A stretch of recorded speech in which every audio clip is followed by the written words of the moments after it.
बार और आए थे कहीं उधर, आज ये दूसरी बार है जो कायदे से है। इस बार तो इतना रंगा चुंगा है, देखते बन रहा है।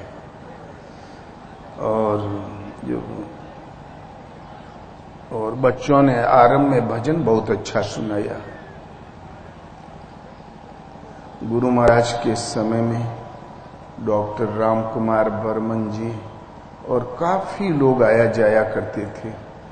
तब हम गुरु महाराज के पास खड़े होके पंखा चलाया करते थे, झाड़ू लगाया करते थे। तब वो लोग हाथियों से घोड़ों से आते जाते थे। वियावान जंगल था, अब तो बिगड़ गया। हमें लिखित कहा गया है कि कबीर ही सुनावे। भारत में जितने भी महापुरुष हुए हैं प्राप्ति वाले, उन सब की वाणी एक है, चाहे प्रकांड विद्वान रहे हों और चाहे अंगूठा छाप, क्योंकि भगवान एक, प्राप्त करने की विधि एक, रास्ते में विभूतियां जो मिलती वो एक और परिणाम एक, तो भला दूसरा क्या कहां से देगा। जिन्होंने ईश्वर पद में जितने भी प्राप्ति वाले महापुरुष हुए हैं, उन्होंने कभी समाज में दरार नहीं डाली, ऊंच नीच की दीवारें नहीं खड़ी की। ये दीवारें उनके हृदय की उपज है। गद्दी तो गुरुओं की पागेर है, अंगूठा है असंयमी रीत रिवाज। वो एक प्रत्यक्ष दर्शन है। ईश्वर पथ में किसी कुलीनता का सर्टिफिकेट नहीं चाहिए।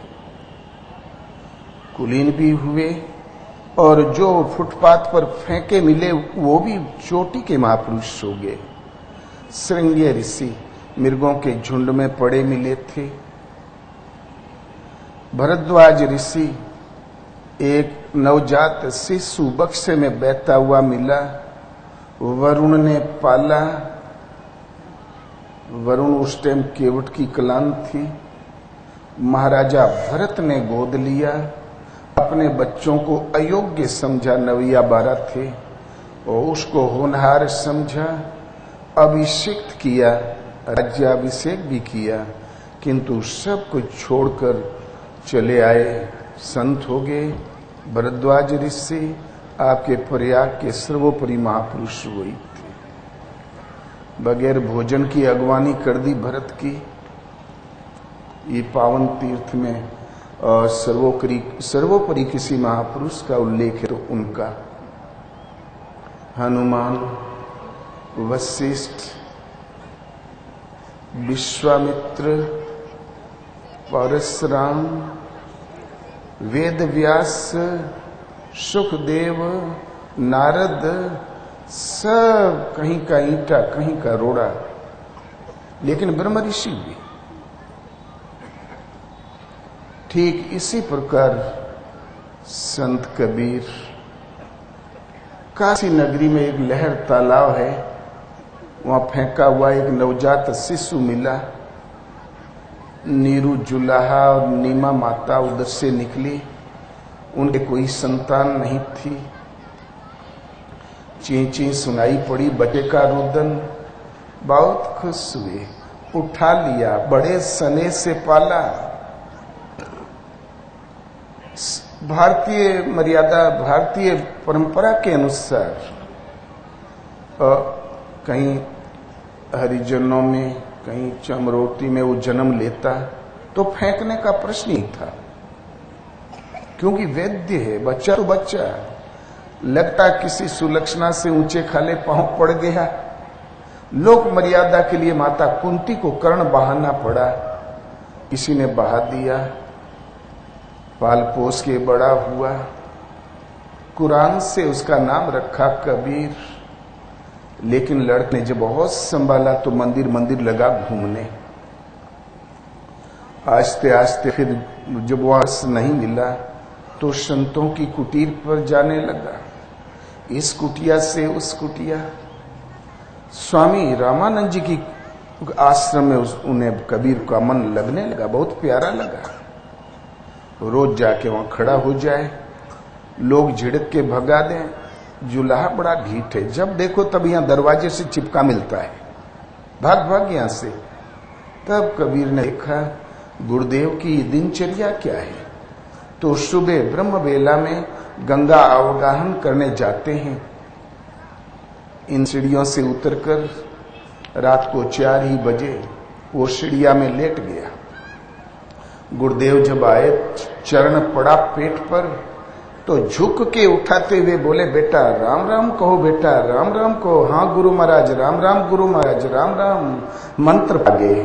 अरे कबीर तू? बोले हाँ गुरु महाराज, बड़ी प्रबल इच्छा थी, आज मंत्र पा गए। तो तुम बहुत लगनी हो, तुम आओ आश्रम में, अब तुम्हें कोई नहीं भगाएगा। हो गया एडमिशन। रामानंद जी के हजारों शिष्य थे, किंतु सर्वोपरि की लिस्ट में आया तो कबीर, रैदास और एक और थे विशुद्धानंद करके। तो भगवत पथ में केवल भक्ति का रिश्ता चलता है, और वो किसी बाह्य वर्ण की, माता पिता की कुलीनता का वहां कोई स्थान नहीं है। कह रघुपति सुनो भामिनी बाता, मानव एक भक्ति कर नाता।